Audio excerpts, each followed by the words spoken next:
And we are live, gentlemen. It is Tuesday, September 30th, 2025. We are live. We are well. We are happy. It is a gloomy day where we live, and I love it. It's the best kind of weather. I love it. It's got like a little dampness in the air. Got fall time on It's absolutely... What's up, Reno Astro guy? It's been a while since we've seen you in here, man. It's good to see you. We've been talking about you quite a bit lately. We need to go out and... You were first? Uh-huh. To our own podcast. Yeah, what about it? Did you comment first? Are you cutting me off? Next time you do one of those, like, I don't know what you... I think you call them, like, the Celestial Club? I don't forget the name of the club that you got going on. I want to go to it. So keep me posted on that. I don't know if there's a group that I can join. It was like the Stargazers Club or... Yeah, but I don't think it was called... I think it was like Celestial Club or something like that. It had a cool name to it. Maybe it is just Reno Stargazers or something like that. But next time you go on and do one of those, I want to come on out. I want to experience it. Having a baby in a couple months here, so I want to go out and take out my baby and go to a stargazing event. Look at the Submit them to the gods. So no club, unfortunately, but I do got 2 events at the Discovery. I do have 2 cents. I'm gonna give it to you right now. I thought you had a group. No, the group with the older guys. He said he went there and he was disappointed. I don't know if he's still I going. thought he was either in the process of like starting a fan club or something. I don't know. But yeah, okay. To Discovery then I've been to the they do those parking lot gatherings at the Discovery, and the planetarium. I don't know if you've ever seen those, but they'll have like enthusiasts come out and set up their telescopes, and you kind of get to take a walk around and check them out. Those are pretty cool. Ron and That's cool. Did one of those once. So yeah. He said he wanted to, but it was just him and one guy, I guess. That's gonna be me. Okay, cool. Yeah, man, would love to see it. It's been a while. But yeah, here we are at the end of the year, going into the winter, well, not winter, but fall season, truly kicking Spooky off season. the fall season. We've gone through the biggest update in years that this podcast has seen. Why? Kyle has an official chair. I actually have a real chair. He has a real chair. He's got a big boy chair, so when we have guests on, like you, Reno Astro guy, you got a comfy ass chair instead of the ghetto ass rig that we had before. It's not the folding chair. We got a new monitor for us to check out. That's much better. I can read it really we can all easily. Read it. But yeah, man, things are good. Life is good. There's not a red streak of dead pixels going up the middle of it. On the right side.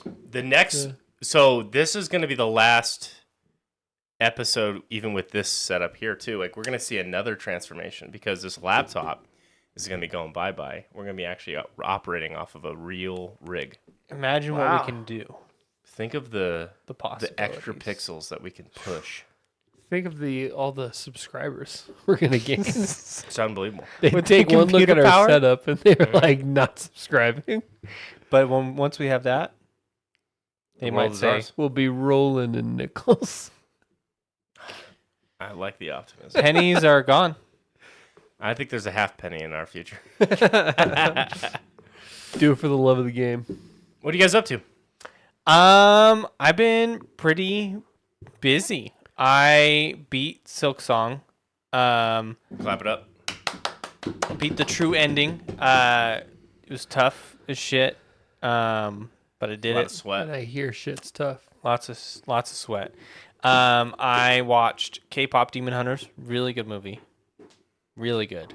You know, I see that kind of There's a lot of stuff singing. advertised every once in a while, and my mind immediately drifts to you. It's like, that's a thing Dylan would be into. Well, He'll tell me all about it. Exactly. I'm like, I'll be hearing about that at some point. And then I started playing Borderlands 4. Thoughts? I like it. Performance issues? So I haven't experienced many performance issues during like important gameplay. Like when I'm driving between locations, it stutters a little bit, but there's nothing going on besides me going here to there, and it's not a driving game. It's weird that when there's nothing going on is when you have performance issues. I feel Yeah. like it would be when there's chaos happening. But like the moment to moment gameplay with like the guns, grenades, the abilities, I haven't had any issues. There is some shader things, but even then, it's just the shaders take a little bit longer to load in. But yeah, I haven't witnessed myself the outcry online of like the performance issues that some people have. To me, it's working fine. You're talking to two guys that beat Cyberpunk at launch on And a guy who old watched hardware. Cyberpunk. Yeah, All right, we'll put up with anything. but so far it's fun. Yeah, these are console boys through and through. 17 FPS ain't got shit on these guys. That's right. They can patch it out. There were times in the heart of the Night City where 17 was generous. That was at a one luxury. point. That was a luxury. I remember at one point the only place the game didn't crash was when you were in the Badlands. Because that there was was it. nothing. That was it. Yeah, That was like for the first week until they had that first fix. the first week was rough. I tried to hoof it out before that first patch, but it was crashing every 10 minutes. And I was like, oh boy. I was like, I'm going to get pissed at this if I keep playing. I felt my heart breaking. I was like, it's I've never actually said this legitimately, but this is actually unplayable. Yeah. and then, yeah, so by that, by comparison. Borderlands ain't bad. is- But so far it's good. The gunplay is a lot of fun, a lot of interesting guns and grenades. It's pretty much Borderlands 2, Borderlands 3. Like you know what you're gonna get with this. There's nothing. It's not really pushing the envelope on any Borderlands anything, but it's more of the same, which is a good thing. I never played 3. I played 1 and 2. What I did just think about right now, though, is number 1, there was a lot more emphasis on the vehicles. Like, and I think even 2, too, of like, vehicles were a pretty decent option to killing stuff. Like, now it seems like they've totally shifted away from vehicles almost completely. It's just to get you from point A to point B. You can still shoot stuff, but otherwise, nah. So that was an interesting thought I just had. But yeah, good overall. Been busy though. Like I said, playing all those. Ghost Yote comes out 2 days from now.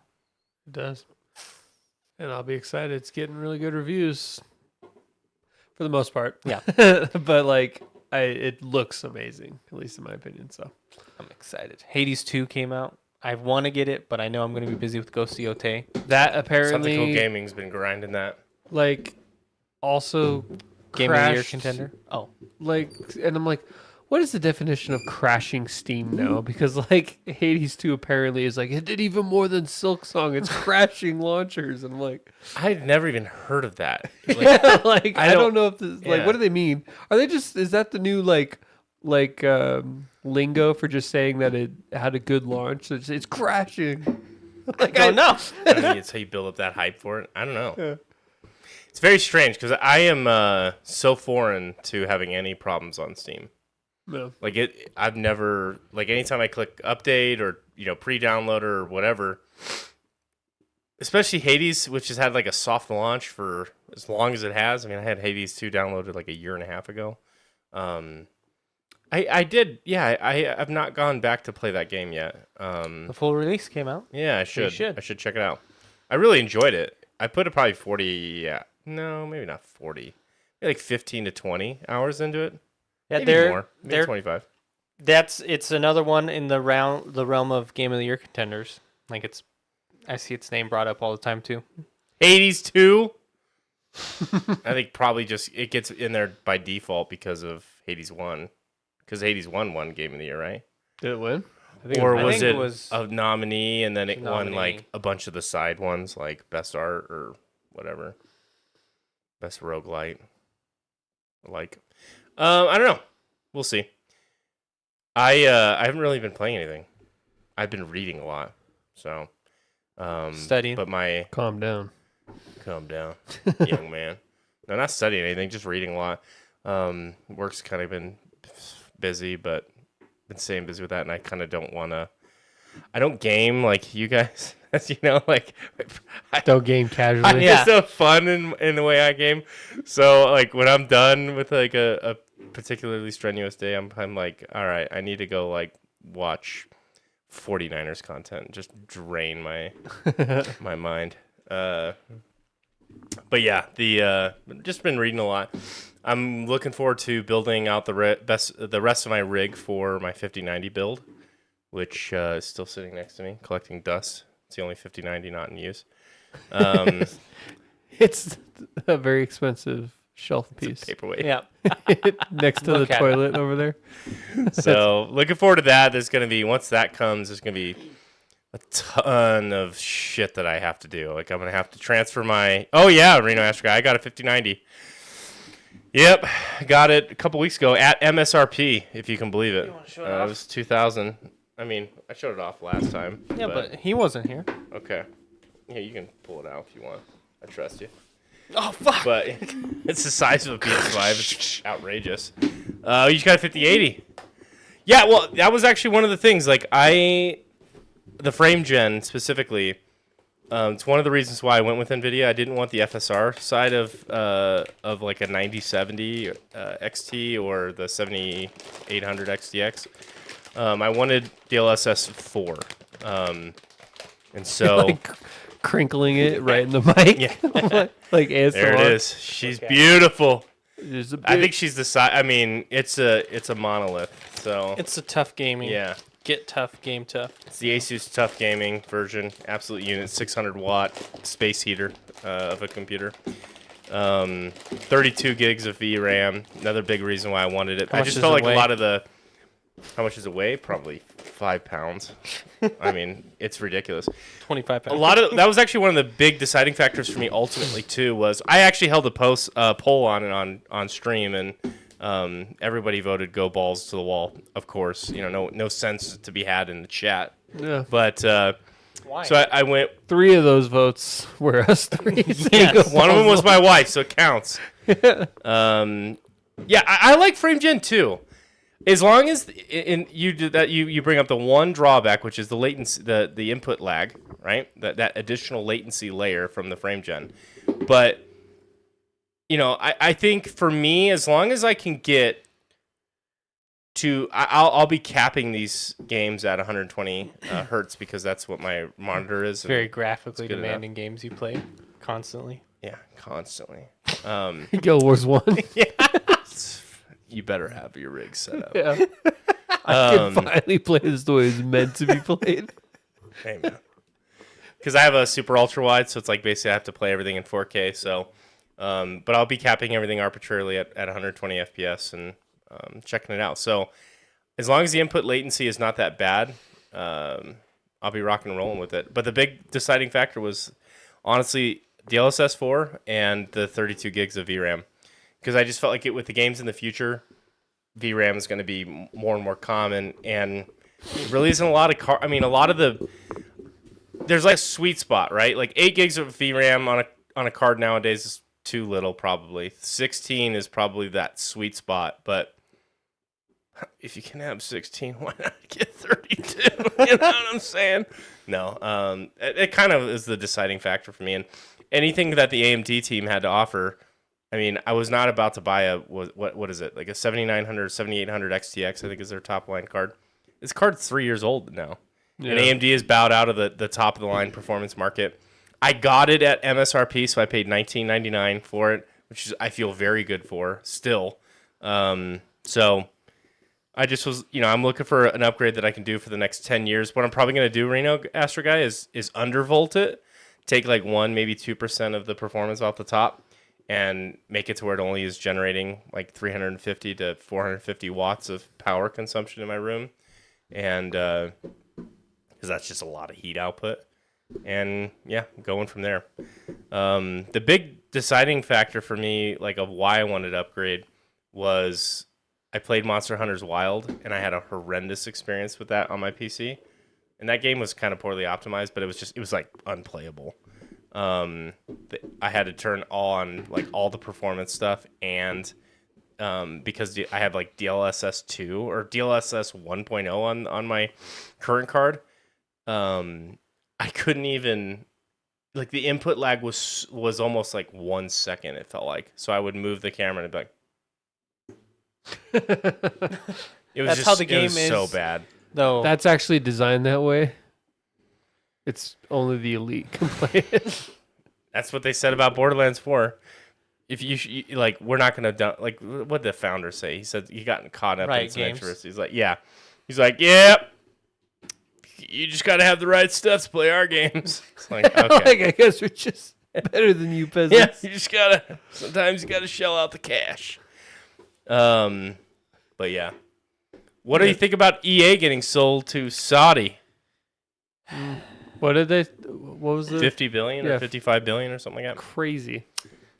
Who owned EA before? Just EA? Was it Microsoft? I don't know. That's a good question. Did they have a parent company before? I had thought like Microsoft had their hands in it at some level. EA is garbage? just it's not garbage because millions of people play those games and they love them, but it's not for me. They're gambling simulators as far as I'm concerned, like FIFA and Madden and all these like other, I don't know. Electronic Arts did not have a parent company before this acquisition. Surely this won't impact anything with BioWare and the maybe upcoming Mass Effect. Surely. Yeah, that was gonna be my only worry is if it's. I don't even give a shit about the new Mass Effect. I'm sorry, but like I don't have a lot of faith in it. I don't have a lot of faith in it. I'm not invested in it. They haven't been giving me any information. I am much more invested right now in Exodus, which also I'm getting nothing on, but Exodus is where I'm putting my faith in right now. All the new Mass Effect has is the IP. That's all it is. Because the BioWare, what is BioWare? It's a company. Guess what? Companies are made up of people. None of the original people are there. Do you think they would sell the IP? No. It's too valuable. Like hold on to it forever. Saudi. They could literally they could do the Cards Against Humanity thing where it's like they sell you a box of dog shit. You remember this thing? There was a Halloween prank. It was like I think it was for Halloween years ago. They put on the box, it was Cards Against Humanity. They used their branding and said, "This is literally dog shit." And they sold like a lot of them. And you open it up and it was actually dog shit. Yeah, I don't know. That's what EA could do with Mass Effect. Be like, I don't know if they hey can do it guys, to that extent. it's Mass Effect. And it could open to a title screen and they'd sell it to you for $60. And I guarantee you millions of Sims would be like, oh God, it says Mass Effect 4. And it's a picture of a holographic picture of Rex. Oh, yeah. Rex. Yeah. Rex. I'm also worried, or not worried, but it bums me out about Dead Space, even though there was never any. Weren't they done with that? They were done with it, but there was still hope. There's still hope. I am over simping to these like conglomerate game studios as if there's like, because what happens when it's really the success of the early stages and like all the creative people, and then most of the time those creative people or the second rung guys, they go off and start their own studios and they start raising capital. So, I don't, once a studio kind of goes AAA, it's end of life. I think as far as I'm concerned. most people agree with you, Billy. If you look at like the Game of the Year contenders, pretty much all of them are from smaller studios. Yeah. Right? Hollow Knight, Hades. This has been the year of blunder. Like the last 2 years have been the years of blunders for AAA studios. Like Redfall. What was the one that we just talked about with the Concord? I mean, hundreds of millions of dollars just. Yeah, well, we're about to see all that come back with Witcher and GTA and Ghost. Yeah. I'd say, like, I do think that AAA studios are still gonna. Well, I think they have a place, and like with those IPs.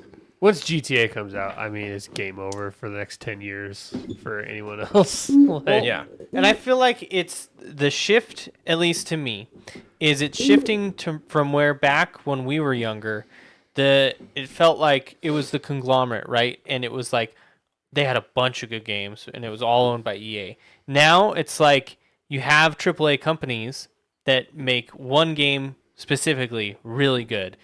and then the space left over is being filled with these AA companies that are coming up. Like it feels like the AAA big conglomerates are shrinking to be more refined. I don't know.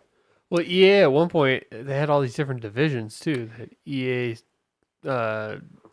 and then EA Sports Big, and like they, so they were, like you said, they had a bunch of massively successful IPs at once, just getting pumped out. Well, Call of Duty, Battlefield, Grand Theft Auto, Witcher, Cyberpunk. Well, Cyberpunk's kind of done. There's going to be a 2? Yeah, but Witcher, they're focused on. I know they're in tandem developing both, but the next one that they're working on is Witcher, right? Yeah. So, those are going to have their place, and they're probably going to be awesome. Like Grand Theft Auto 6 is probably going to be awesome. Witcher 4 is going to be probably awesome. The new Call of Duties for Call of Duty Sims is going to be perfect. They're always going to find a way to complain, but these are just. I think AAA has its place. It's just highly immobile, genre-defining IPs. That's really what it is. It's like when I buy a Witcher game, I know what I'm getting, right? When I buy a Cyberpunk 2, I probably know what I'm getting. When I buy a GTA 6, I know exactly what I'm getting, right? If you buy a Kojima game, you don't know what you're getting. You buy a Ghost of Yotei, you have an idea of what you're gonna get. And I don't think it's their place to reinvent the wheel. I think they're at the top. Like Call of Duty is always going to be at the top because it's Call of fucking Duty. They are the genre, right? And so it's for the little guys to kind of iterate and implement around there and get creative and have fun with it. So I don't think it's a bad thing. No. I think it's just that's their place. And AAA is always going to be there, but if anything, in the last I would say last 10 years have taught us is not to overlook something based on the studio it came from. Yeah. And they're always going to get top dollar. They're always going to get the most market hype, and they're gonna succeed big or fail big. And I think the AAA studios have done themselves such a disservice that pre-orders have significantly fallen off. But I don't know if the data even supports that, because how many times do you see people? I mean, if they announced Cyberpunk 2 is coming out next month and they offered a supporter pack that gave you 8 skins, yes, you're buying it. No, I'm playing Path of Exile 2. It's in early access. The game's not even out. Yeah. So I technically pre-ordered that. I don't even know. I don't know if pre-orders have actually been. I always use that as a statement, people pre-order less. Do they? Because they pre-order in the 2010 definition, sure. Yeah. But what they do now is they offer all these quality of life things. They package. Yeah, you can download the preload, or hey, this is everyone's favorite. You get 14-day head start access. Once on GTA everybody. announces you can pre-order their game, they're gonna make their money back before it even comes out. Yeah. And it's not even. Okay, let's talk about that for a second. They said it costs $2 billion to make, right? Yeah. You think that they are going to get let's look it up. What is that? What is $2 billion divided by 100? Is that just 200 million? So do you think 200 million people are going to pre-order this game? Or do they 20 million. 2 billion divided by 100? Oh yeah, what am I saying? I was like, that seems I'm sorry. drastically more than Yeah, I'm sorry. I did divided by 10 cuz it's going to come out at $100. This game everybody knows this game I think it's very $100. possible that it could do 20 million pre-orders. I think honestly, it's possible. I think it's more than possible, cuz 200 million I'm like, fuck, that's way too many. But 20 million, that's Elden Ring copies for GTA did a the most 1 billion in brand? sales in 3 days. GTA For 5. 5, Yeah. And this is all signs are pointing to this going to be doing more. So they're going to offer their I think their base version of the game is going to be $100. I truly believe that. Not 80? Maybe 80, but I think it's going to be 100. And I think they're probably going to have tiers that go to like $200, and I think they're probably going to even have a $500 version of the game. I really believe that. I don't know why, but that just pisses me off to even think of that being a possibility. Okay, so what irks you about that? If you got got a hard copy book, there is nothing and that a cool you can give statue. me in the game. Okay, so if it's a That purely would make digital, if it's purely digital, I would 500. never spend more than even 100 is pushing it for me. Like 80, I'm more comfortable with. But see, I think I spent $250 for the collector's edition of Witcher 3. which is weird that you did that. Yeah, Very weird. Somewhere. I need I think a it was $250. statue, not just like It better a be cool bronze, statue. 6 feet I need tall. one that looks like it's worth $400 because that's the makeup. You need a 12-foot Gundam. Yeah, in like your living room. I don't think I would this do part it. of it? I Oh, honestly wouldn't. The Witcher necklace. Yeah. Yeah, I'm pretty. I think it was like either. Yeah, I think it was $250 for the collector's edition, because the box, I had it for years.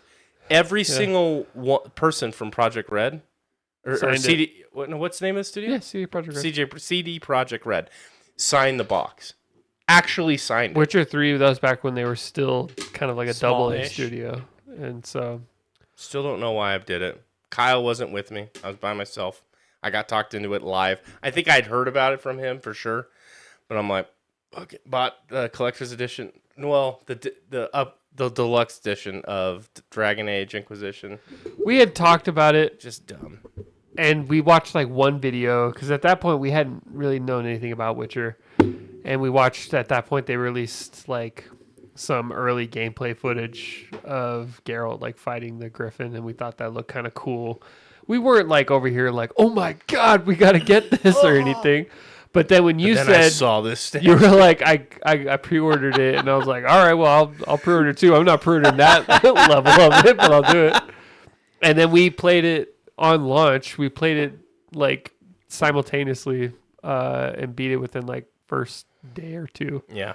around there. I mean, it was. I think that campaign took me like 80 hours to get through. That was a long campaign. 'Cause You were I doing went it the more Gwent route. completionist style though too, because you were like I wanted trying all to the collect armor. all the Gwent cards. You got all the armors.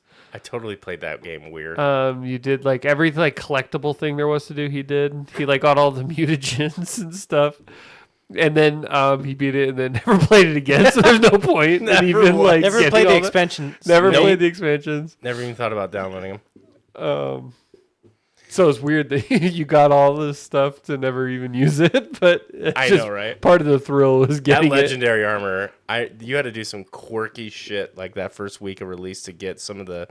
There was like this one area where you had to like get these Drake skill fins or something like that to drop, and there was like this. You had to get the enemies to respawn, and so you could like do a loop around this boat, and then because there was only like 2 enemies that would drop it, and it was like a 5% chance. You needed like 20. So I was doing this loop for like an hour or 2. I remember fucking killing these drakes. you were trying to get monster hairs. Maybe something like 'cause that. monster hair was hard to get. And I remember you were like level something stupid, like level 10 in like a level 25 area because there was this one fiend that dropped monster hair on occasion. I believe it. And he was like doing like a 10 to 15 minute battle every time just to be like, fuck, I didn't get it. And then reload. Reload Do it. it again. Do it again. Needed that armor. What a fun game. But so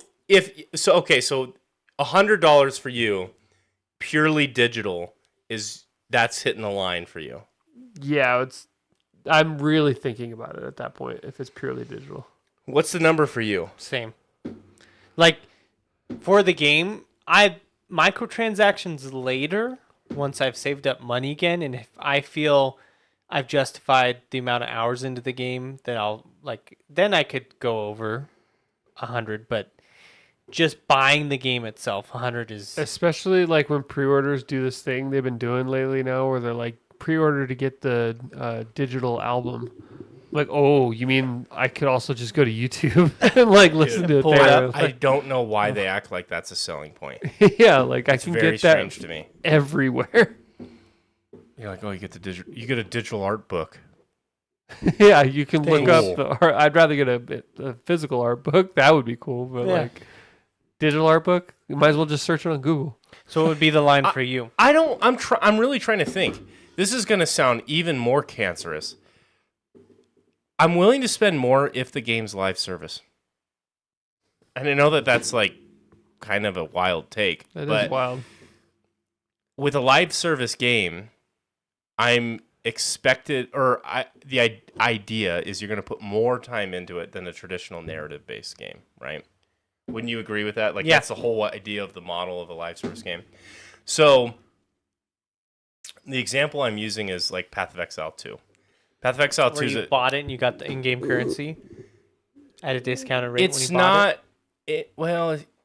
So Path of Exile 2 is a free-to-play game at launch. If you want to play it now, you had to buy a supporter pack for $30, but it gives you $30 worth of their transactional shop stuff, and then you get to play the game. And so it is eventually going to be a free-to-play game. In Path of Exile, you can get things like stash tabs, which make your quality of life go through the roof in terms of collecting materials and stuff like that, because it really organizes how everything kind of fits. And each league, you get different things like that. And their stash tabs are kind of expensive. You know, they're like $8 to $10, or maybe like $5 or something like that for some of the basic ones. And you can get bundles of them that make it easier. But the stash tabs is pretty much what I spend my money on. And I think in total between Path of Exile 1 and 2, because it's transferable, I guess. When you buy stash tabs in 1, they apply to your 2 account, which is really cool. Yeah. But I've probably spent maybe $80 total on the game, probably. Okay. Maybe 90. And I feel very good about that, because I feel like I'm supporting the studio for a game that I've gotten 500 hours out of between 1 and 2 now. To me, that I'm still way ahead. Guild Wars 2, I probably spent. I've bought every single game, the ultimate edition of each one. So that would be, that could be upwards of like $100 to $150. I don't even remember, to be honest. They've had like 6 expansions now, so that, and then some of the stuff that I've just bought for quality of life in game. I've probably spent close to $1,000 on that game over its 15-year life. So I think my barrier there is higher for live service games if I know I'm going to invest the time on it. Buying it blindly, like with GTA 6, for me, I think that the bar is just going to be getting into the game. If you've played GTA 5 for years, you played the online, and you know kind of how they're going to build the microtransaction algorithm for the game, and you know the systems, and they're probably going to take a lot of that model and apply it to 6, I would imagine, because it's been fantastically successful for them. Right. I think you probably would have a similar feeling where, like, if they offered a $500 option that got you X, Y, and Z and car upgrades and whatever the hell else people do in GTA 5, I could see a lot of people doing that. Absolutely.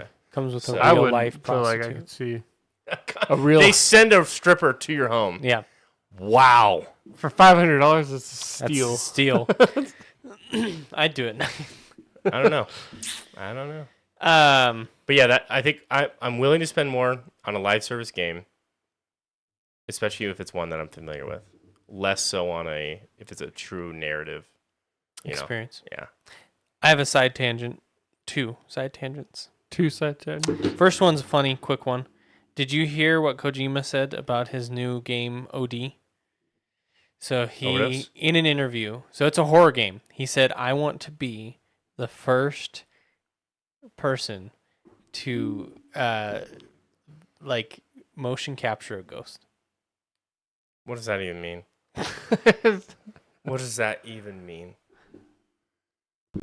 That's what it Motion means. Capture a That's ghost? that's it. So no motion capture. Okay. So what I picture in my mind, imagine if you're working for him and he's like, "Go you get motion capture a ghost for me," and you're like, "Oh fuck!" You're like, oh, shit. This guy sounds like he's that creative. Yeah.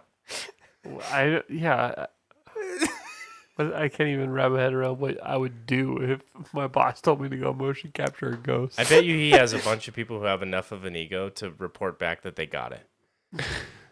We got it! And then they come up with some elaborate scheme of like how they actually did it. What's the test? And like everyone that said they did it, he just fired because like- he's like, how dare you just have no spine to tell me I'm crazy. Blind You know, faith. like, We surveyed 80,000 horror films that had real evidence, of a ghost.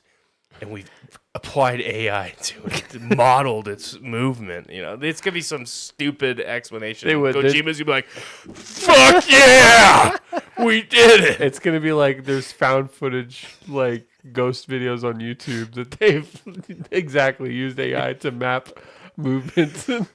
We have the most modeled ghost there is. And It's gonna be shit. you know what? They're gonna come up with something that makes you say, you know what? Actually, Yeah, it'd be like- Hey, mission accomplished on his part because that's marketing. yeah. Because you heard about that crazy ass statement, and now it's promoting his game. You knew the game name, everything. See, OD. He's working on it with Jordan Peele. Yeah, that's that one, huh? Jordan Peele. The other one was, did you guys hear the rumors about the Lord of the Rings game? No, Is it Gollum 2? No, it's an actual Lord of the Rings like game, Like supposedly a real. real game, and the rumored developers are Warhorse, Kingdom Come. Really? What would they be doing? So we're talking 5 years off. Yeah, Minimum. but Kingdom Come Deliverance, So in Lord of the that Rings. style, I don't know. But then so you're just the only rumor was that, well, it is confirmed that a game is in the works. And the rumor is that Warhorse is the one that's going to be that got the rights to do it. okay. What do you think of that style of gameplay? Like, what if they did it like, I think it could totally work. right? I think it Who'd could you totally play? work. It depends on who you're playing. I think as. you're just playing as probably someone in that world with a stick, sword, and board. Like, it's just like Kingdom Come placed in the world of. Yeah, you Lord of choose the your Rings. race, and then you do that. They probably have 5 playable zones. Of you start in a dwarven land, elven land, man land, So Embracer Group, Gondor. which is the parent company of Warhorse Studios, Embracer Group, bought the Lord of the Rings license. And the first thing they did was made Warhorse Studios a part of their Middle Earth Enterprises and Friends group. So that's where the rumor is that they're going to be developing. But they could also just be the and Friends part of the Yeah. Middle Earth and Friends. Hmm. But that would be, I'd be, you know what? They've earned my interest at the very least. I would keep an eye on that if that was actually a thing that happened. First person. It would be cool to I would not like if it's like Kingdom Come. I would not want to play as like an elf or like imagine Bo only in that style would be the worst. Yeah. They would probably remodel a lot of it and just make it much more forgiving, I would assume. And just keep like the meat and potatoes of the Kingdom Come games. Maybe somebody wants a realistic fighting sim set in that world. So Maybe. it's I a think little that bit like that. it's hard because that's such a broad, like that's such a You ever seen an online game that plays very similar to Kingdom Come Deliverance, where you Is it like Chivalry? DC is it Universe Chivalry? Online. DC Universe Online? Yes. Yeah, that it's very grounded, realistic I combat. think you're thinking of Chivalry. Yeah, it's like it's a online competitive game, right? It's like a team Trying to- deathmatch style. Chivalry 2. Yeah. Let's see. You got it on your birthday. It's a scary game. Chivalry. Super scary. Scary. Yeah, kind of like this. Yeah. Here, let me show the screen. Chivalry 2. So you're like literally simulating full scale wars. Yeah. And you just run around in first person and start whacking shit up. Mhm. And maybe they want to create a blend of this kind of gameplay combat style in the universe of Lord of the Rings. I don't know. Might be something to think about. See you in 10 years. Oh, when's the last Lord of the Rings game that we had? Shadow of War? Shadow of Mordor? No, Schmeagol or whatever. No, definitely not Gollum. Gollum. That was the last one. Well, I said last good one. The last Lord of the Rings game was actually another shitty game. They came out with one after Gollum? Yeah, it was called it was like the Shire or something like that, and it was a Hobbit Simulator? It was a cozy game in the style of Stardew Valley, but in the Shire. But it was like a shitty version of it.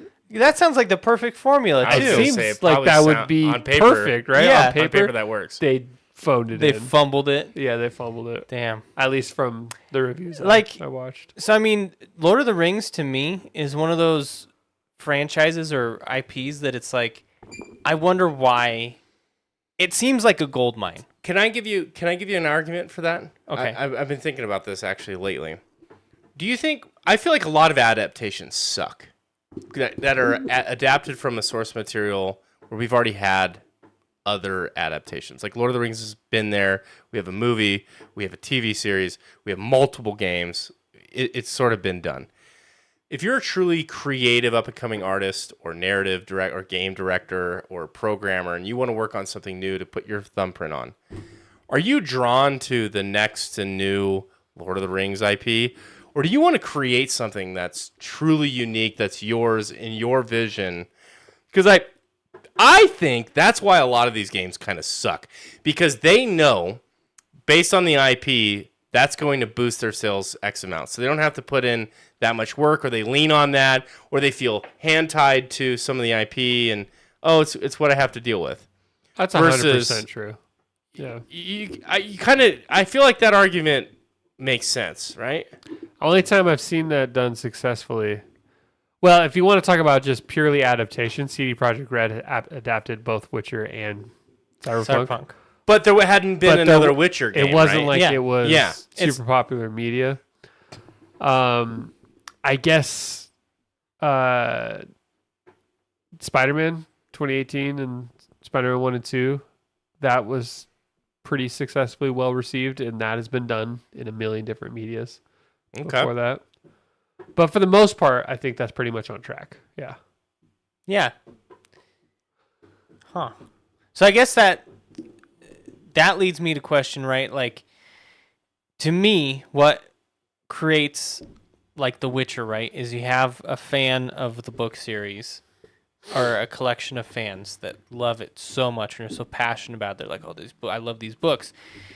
Then they are like, I guess at some point, CD Projekt Red, I'll just keep using their example. I know Poland made some Witcher movie.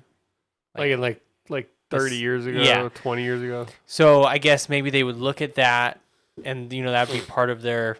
No, but let's be real. Nobody knew what Witcher was. Well, I'm outside talking of about Poland. Yeah, I'm talking about Like, CD Projekt, like Yeah. the Pavel, whatever his name is. the guy. Dude, the guy. The guy. So that's already part of your conversation as, maybe the group of friends. Then from there, you go, well, let's make a game.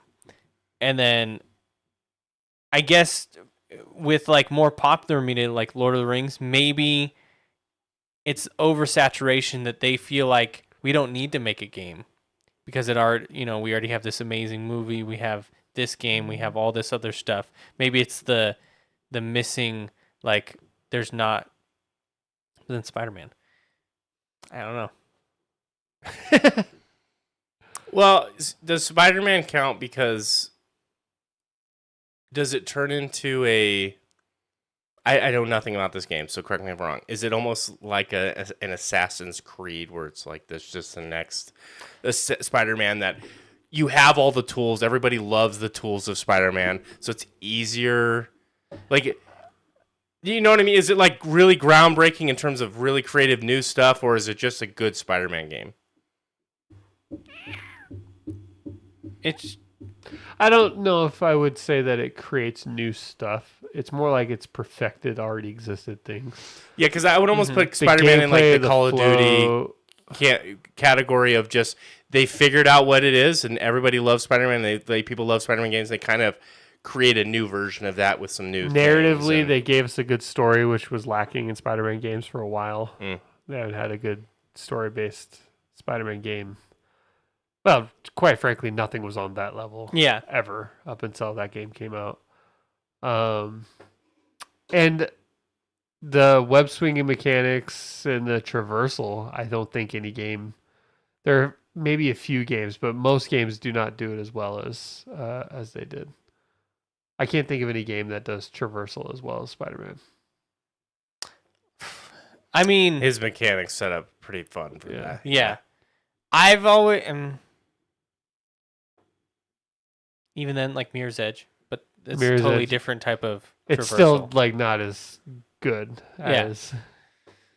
There's something about just being Spider-Man, flying through the New York. And so maybe Spider-Man. Well, first off, is money, and it's big developers, right? That take on Spider-Man. The world loves Spider-Man. It makes money no matter what. Yeah. So maybe whatever they do, that's even if you don't love Spider-Man, for some reason the world loves Spider-Man. I'm definitely the minority. Maybe that's what Embracer's doing. Say like the world loves Lord of the Rings. We need to capitalize on this. And that's exactly the thought that resulted in the Gollum game. And that one though is weird. I'm so done with the Gollum fixation. Well, yeah. Who they're doing another movie on Peter Jackson. Who sees a Gollum as a character, and who sees Gollum as a character? If one thinks, I would love to play a game where I play as that, and then two, I would love to watch a movie where it just focuses on this. Think of all the other characters. There's so many amazing. I would rather see a movie about Aragorn, Legolas, Gimli. His That's time three as a movies. ranger. That's 3 movies. Legolas is what 2,500 years old, 15, something like that. He's got thousands of years that it could have really good stories. You can just keep having Orlando Bloom the whole time. Gollum is he's an interesting character for what he does in Lord of the Rings. Mm-hmm. He doesn't need his own movie. He doesn't need his own game. He none of that. But apparently somebody out there is buying. Is there any IPs that you guys feel like should be capitalized on, like game wise? Like, why don't we have games for this?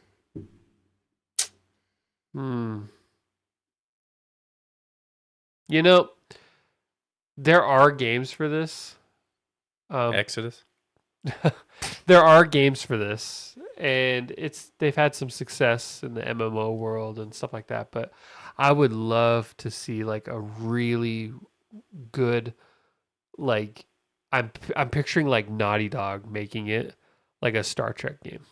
My mind went to space battles. Yeah, I would love totally from the perspective like maybe a third person perspective of like Kirk even, but then also have like space battles in it as well. But just like some really good AAA like Star Trek game, I think could be cool. Do you have an IP? My mind immediately went to like a game that really does space battles well. The problem is I think there's just some heavy hitters already in that genre that do it really well.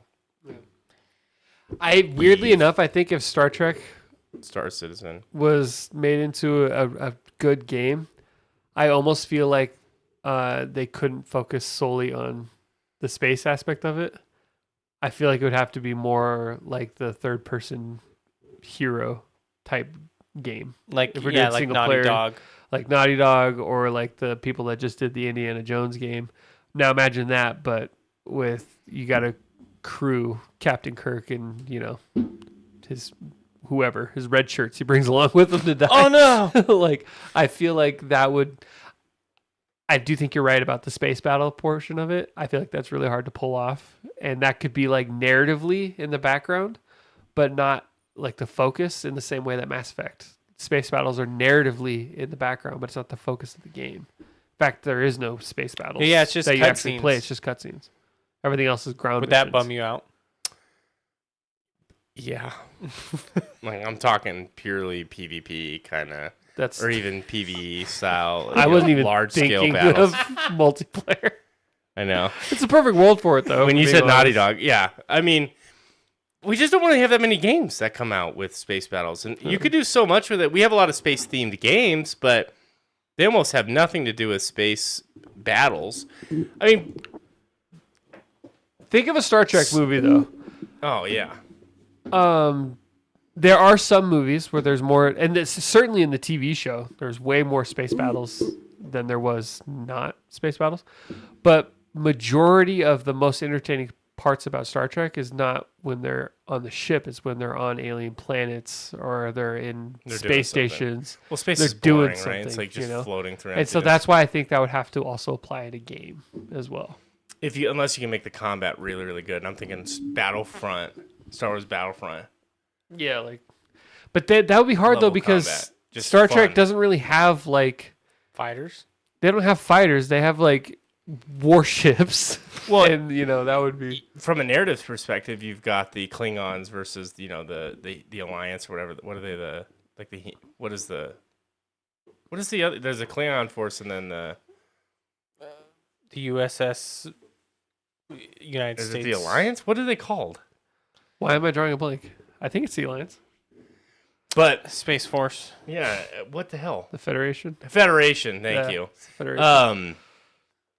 You got the Federation versus the Klingons. That is a really cool dynamic that you could play out through narratively, where you're doing like these micro-base raids, supply station raids, and then you have some huge epic strategic battle simulators. Imagine a story mode mission where you're fighting some admiral class ship, and it's kind of like a I don't know how what this would be defined as, but you have to make 50 decisions to execute on defeating this other ship, otherwise you perish.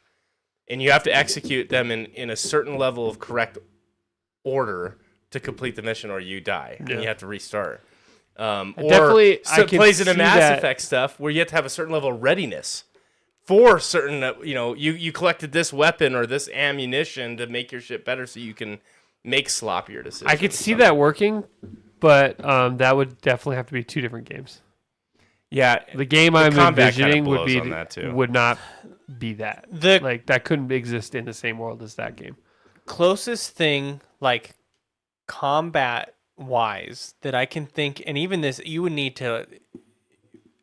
This isn't even close, but it's like what my brain goes to is like the pirate ship combat in Black Flag. You have a big, heavy. That's why my mind went to that immediately when you said space battles in the Star Trek universe, and I'm thinking Enterprise class ships, and I immediately went to that, and I got bored.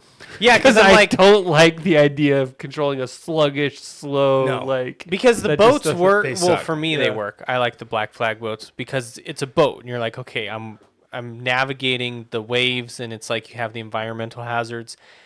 This you're in space, so you have 360 around you, and it. You know what? What I think the type of gameplay that would work with your vision would be like Total War or Age of Empires or that style thing where you're like commander from above, controlling how. controlling a solar system or something. Yeah, like controlling. Stellaris. You can Yeah. play that now. The game's already out.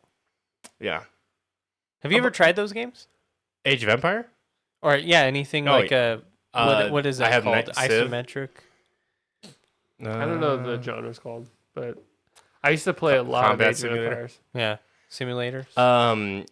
Civ 2 is the only game to ever give me nightmares. You're always so remember. random with the things that affect you.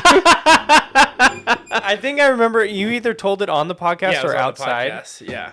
It I don't know why. The stress- Fucked me up. I don't I think the stress leadership.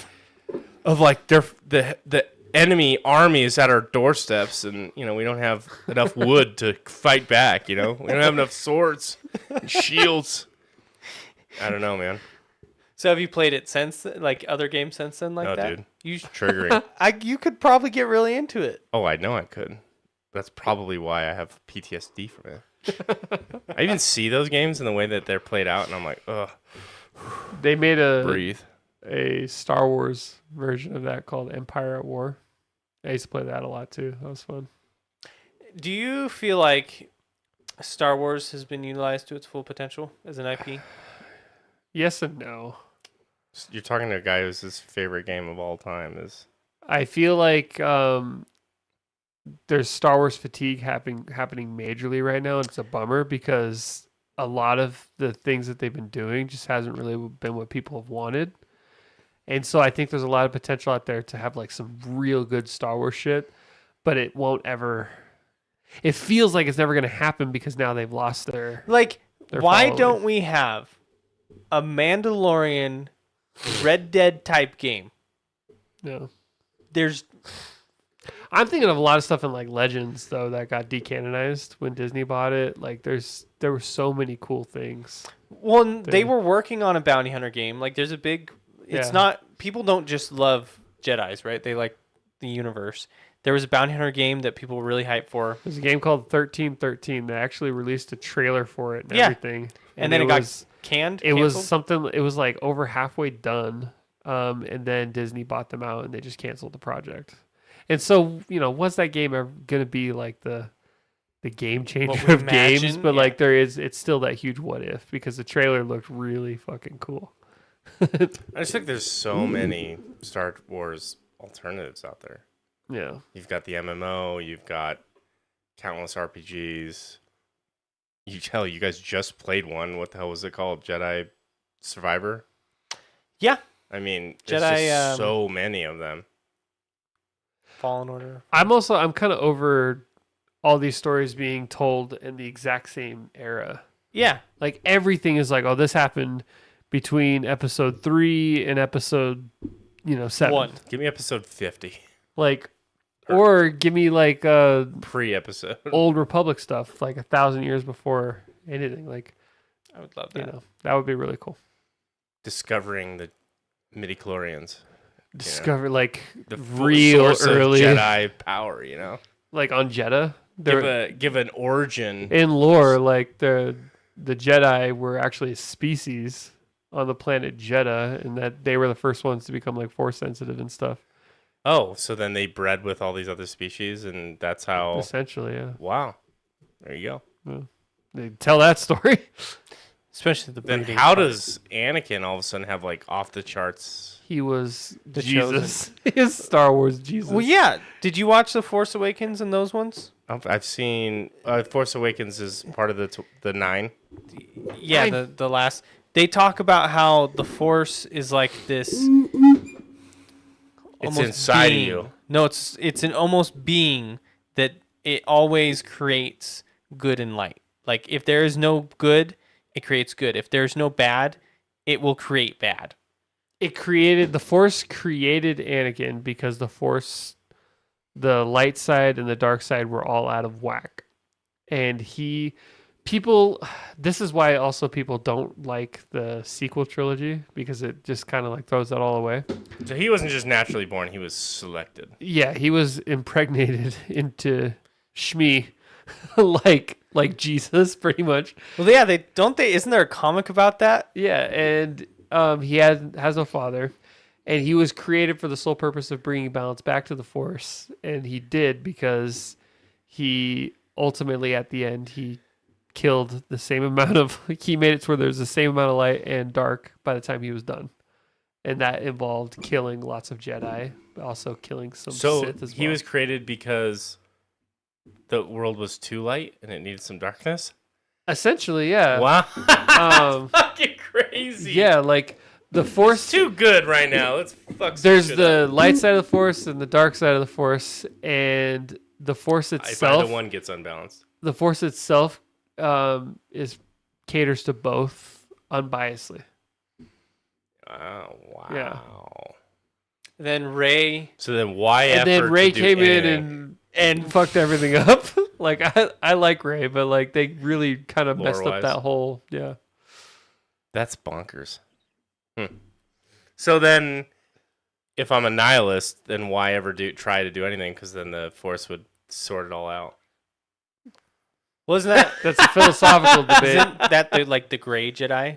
Is that Yeah, what they- that's what the Grey Jedi believe. There are people that do that as well, but I think the thought is like you never know when, because the Force also has a completely different perspective on time and all that, So why exist in a world that the Force may or may not ever do that to? Like you still have to exist in this universe. You still have to make it. It's still free will and stuff like that. It's too black and white for me. I need some politics. That's why I like the Star Trek a little bit more. Oh, there's a ton of politics in Star Wars. Oh, for 1 sure. through 3. But like Star Wars reminds me so much of like the Tolkien universe, where there's definitely still a lot going on there, but you have like good your versus true, evil. yeah, you have your true protagonist, you have your true antagonist. Instead of it's Star that. Trek, where in one series the Klingons are the bad guys, and then immediately the next generation, all of a sudden the Klingons are the good the guys because honorable, they were like counterparts, they signed yeah. a treaty, and like It's that I like that delicate balance. I can't wait for Dune 3. I seriously cannot wait for Dune 3. I have it on whenever those come back up. I'm gonna read through all the books, and I'm hyped for that. Are you still playing? What? Are you still playing Dune? The game? Logged in today for first time in a couple weeks, just to refresh my base and stuff like that. Make sure it didn't go power down, but I'm pretty much done to it until there's some big content patch. I have T6 coming out of my ass, so I'm like totally set. I've got 1 million currency, like I'm just capped out and everything. So if you like logged in and for some reason you lost everything, I would never play the game again. I was gonna say, would that be like the sign you're like, I'm done? Yeah. And honestly, I'm kind of almost there right now because you have to. It's cool when you're playing it. I understand it from a game design perspective, but they need some way to make it not lame. I don't know if like That's what all lame games you need. get like They a need some way. Maybe they save like a contract of your materials, but the way it works is there's 2 systems to remove stuff from the world. There's the deep desert that wipes weekly, so you have to get your shit in and out of there, and that's like the end game loop. Then there's Haga Basin, and Haga Basin never wipes, but sandstorms come through. So there's 2 systems that you have to make sure you're maintaining. One is taxes. You have to pay taxes to the Emperor, otherwise they'll raid your base, and that's every 2 weeks, and they're pretty cheap. It's not that bad, but it's a system that you have to go and do. And the other one is you have to keep your base powered up. If you don't have power, then the sandstorms that come through every couple hours do little bit of damage to your bases.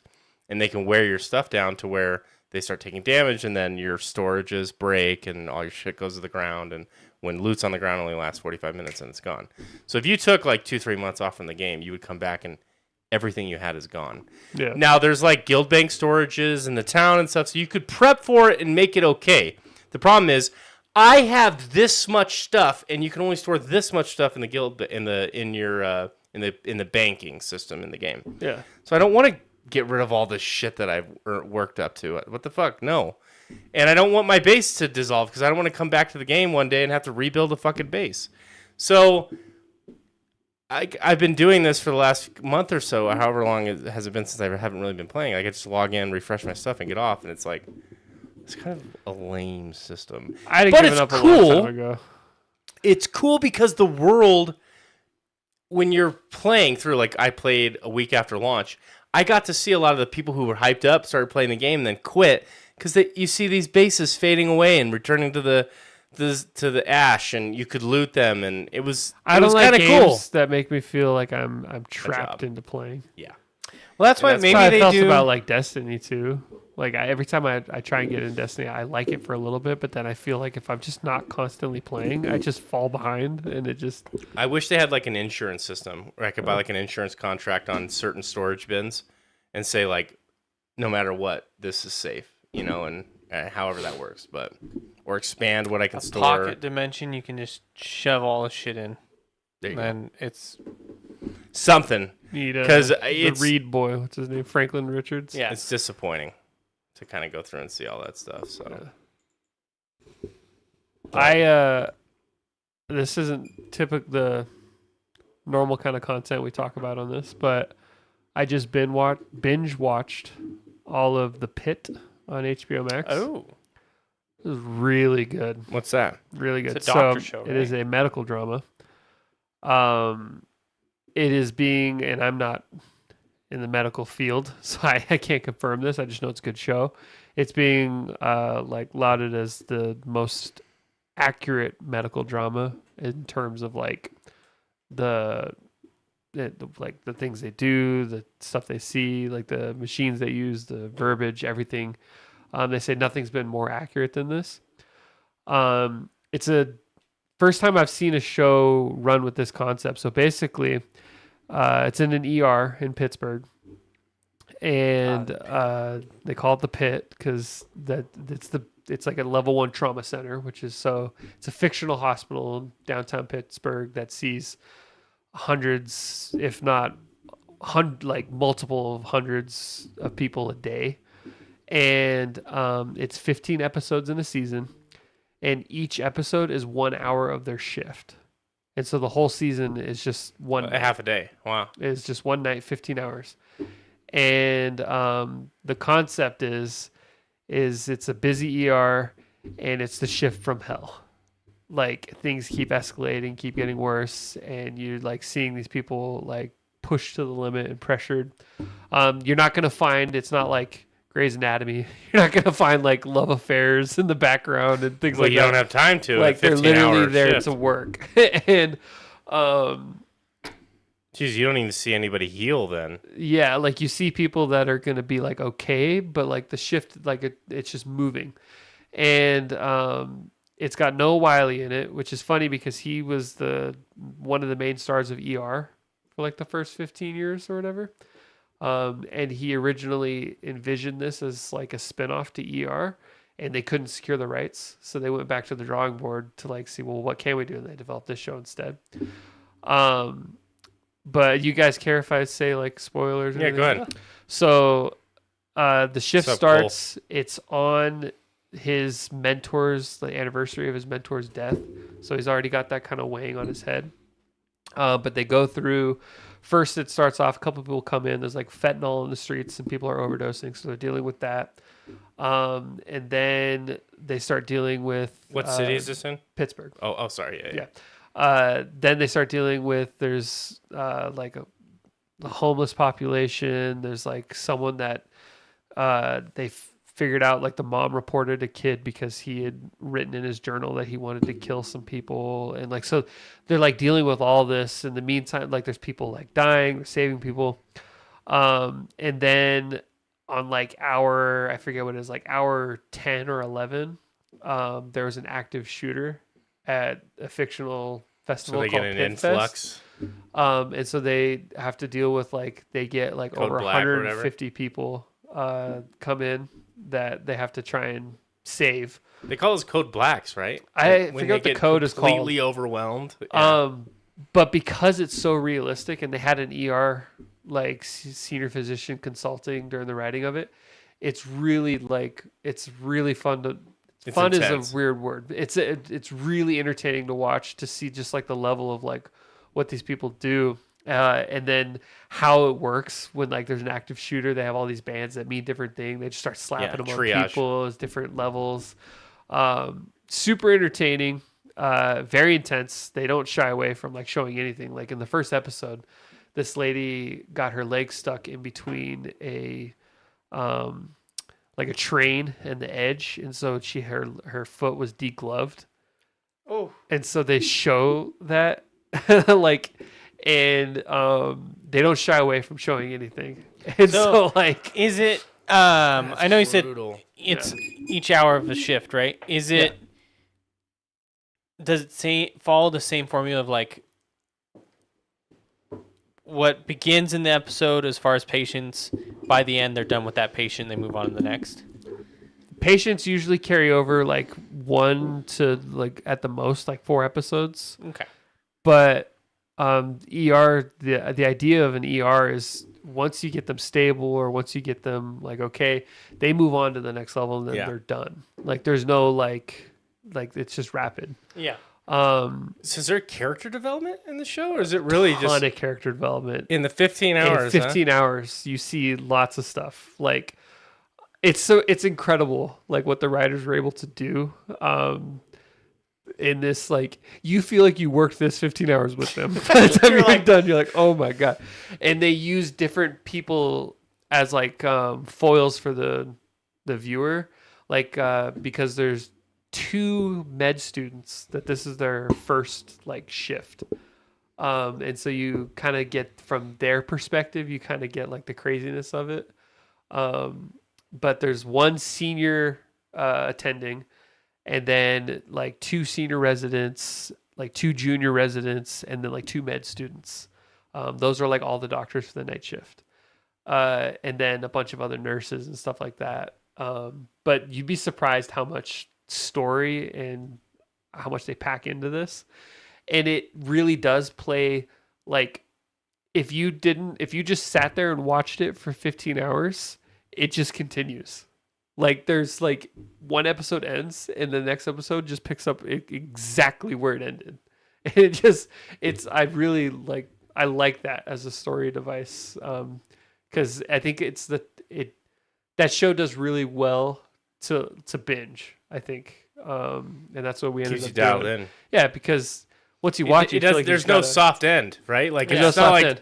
It's not like the shift just is like, oh, we're done. No, it's the next hour. Oh, God. Yeah, and then you didn't even get a coffee break until episode 4. And the idea is, it's like the shift from hell. There's even a point where like he's trying to go to the bathroom, and every time he needs to go to the bathroom, there's like something that needs his attention right away, and he's like trying to take a piss, and then 1 resident comes in, he's like, hey, we need you for blah blah blah, and he's like, oh fuck, and he's like, okay, and he like puts his belt back on and goes out there. The show, another thing that it does really well is to show like how working in an environment like that affects you like mentally, and like the trauma that it would have on someone that has like a lifelong career and seeing people die on the daily. And it really showcases how if you're not careful, like what that can do to you. It could beat you down. The show opens up with the senior attending starting his shift, and he goes, where's Hadesy, who is the nighttime senior attending, and he's relieving him, and he's like, oh, I don't know where he is, and he's like, okay. So he goes up to the roof, and the dude's standing on the edge of the building, and he goes out there, and he's like, hey, what are you doing? Blah, blah, blah. He's like, I'd really hate for your death to start off my shift. And like, kind of, you could tell that they've been here before just based on like the dialogue they have. And then at the end of the 15 episodes, he's the one standing at the edge of the building. And then the other guy comes in. What the fuck? And he's like, hey man, what are you doing? Blah, blah, blah. And then you kind of realize like, shit, they must do this all the time. They're constantly just talking each other off. This close to killing themselves. Yeah. But like, I don't know. It's hard I can't really sell up the medical accuracy part of it, but everyone says that is like a huge selling point as well, to the point where a lot of the jargon they use, it's like you have to like look it up. Yeah. You're like, man, what are they? Because they don't shy away, and they treat you like you're aware of what these things are. They don't treat you like you're an idiot. You're in it. Yeah, you're in it. That's kind of cool. So yeah, I mean, if you're not the type of person that can stomach seeing a lot of like emergency room stuff, then it might not be the show for you. But even then, I think it's worth watching because it shows you like the better angels of our nature too. It like it's not just like it's not a bummer, if you will. As much as there are bummer things that happen all throughout the show, it more successfully conveys like the triumph of the human spirit. How many seasons? The first one just came out. Oh, just one. Yeah, and they announced the second season is going to come out in January, I think. So it's a really new show, actually. I think Noah Wiley actually just won an Emmy for it. Damn. Yeah. I think I've seen you, Dr. Mike. I think he reacted to some episodes. He reacted and he's like, this show is legit, or legit. Yeah. But to the point where like ER doctors are like watching on YouTube and like reacting to it. And based on what's happening in the show, they can diagnose what's going to happen before it happens. They're like, oh, I bet you it's going to be this, this, and this. They're going to need to do this. And then they'll do that in the show. And they're like, like, you're right. I got it, because they had a senior ER physician.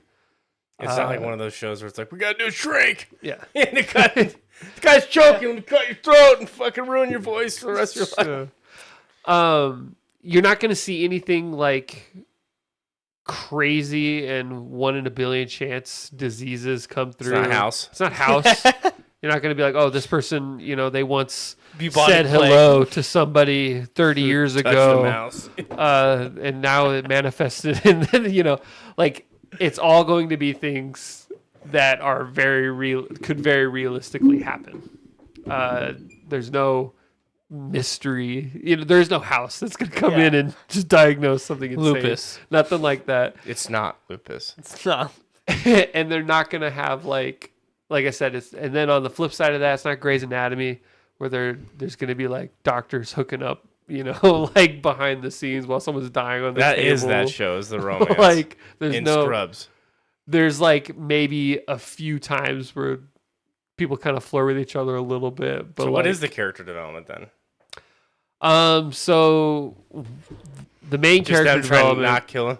There's Not one killing character themselves. development is the one senior attending coming to terms with his own PTSD and like him realizing that he has a problem. Before that, he was bottling it down and just ignoring it. And then after this, like a lot of things happen that make him. You could tell at the end of it, he's like, "This isn't I need something I help. can ignore anymore." One of the characters, spoilers left and right. One of the characters that I really liked. Unfortunately, you find out slowly that he has a drug problem, and he's been like prescribing like opiates and taking some for himself when it's to patients that he won't be able to report him, things like that. And he also just so happens to be like really fucking good at his job too, and so you find yourself like defending him Yeah. and like Like, feeling what's not enough? like Taking that much. defending him and feeling bad like when it all comes to a head, and then afterwards like wait a minute, no, like why am I like defending this guy?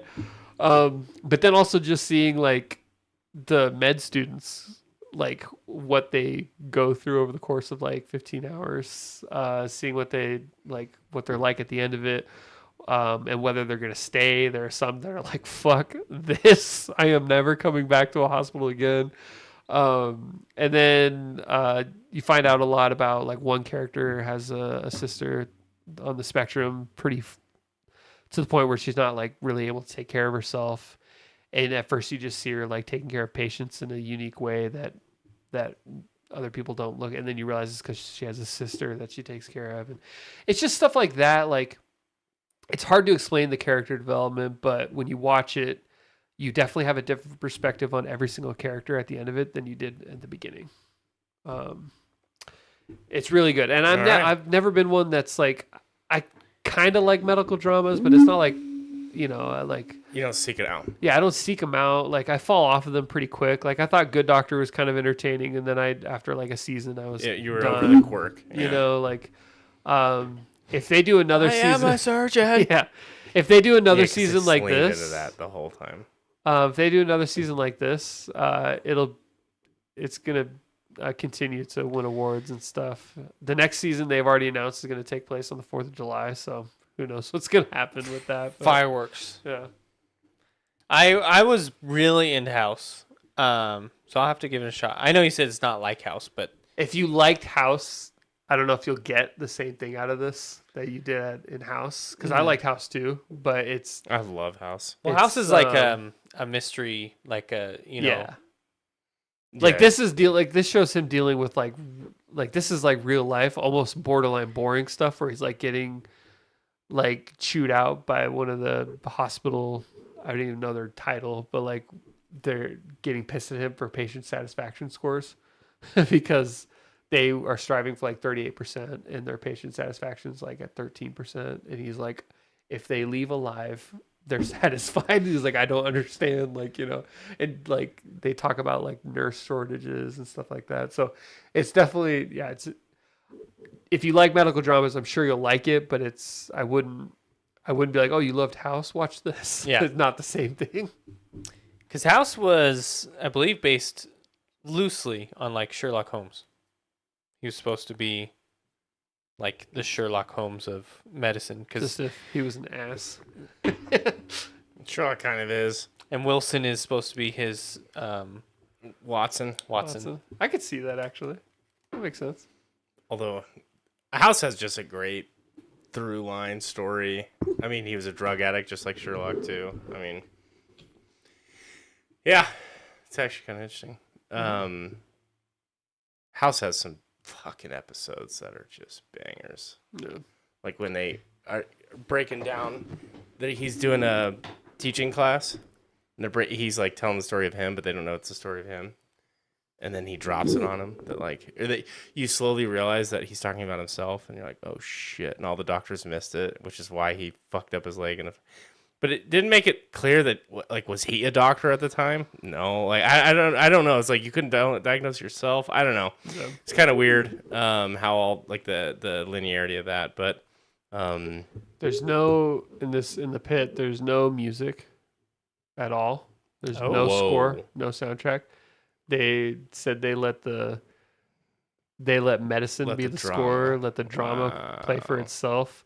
The only music in the entire show is in the very beginning. He's got earbuds in when he's jogging to work, and is playing a song. And then at the very end of the show, he puts his earbuds in and he jogs back home.